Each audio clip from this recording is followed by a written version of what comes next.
How to download UFL on PlayStation, Xbox, and PC. Hello everyone, this is Lisa from Create, Login and Delete. Now let's get started. Launch your preferred browser. At the top, you're going to see the search box. Over there, type in uflgame.com and search for it. With that, you will be directed to this kind of page. At the top right corner, you're going to see the option of download now. Clicking on it, you're going to get two options, PlayStation and Xbox. If you're going to download UFL on PlayStation, click on the option of PlayStation. You will land to this kind of page. You will see the option of Add to Library. You have to click on it. Then you have to click on Sign In. Now provide your credentials and log into your account. If you haven't created your account yet, click on the option of Create an Account and do that.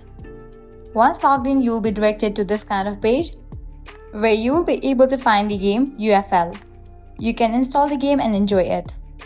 Likewise, if you choose the option of Xbox, you will be directed to this kind of page. You will see the option of Get Free. You have to click on that option. Once you download that, click on this option of Sign In.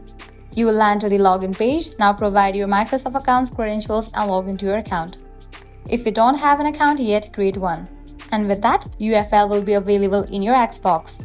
So this is how you can easily download UFL on PlayStation and Xbox. At the moment, you won't be able to download UFL on PC. If in the future, in case it can be downloaded in PC, I'm gonna definitely update you guys. Well, that's a wrap for this video. If this video was helpful, don't forget to like, share and subscribe to our channel. Thanks for watching.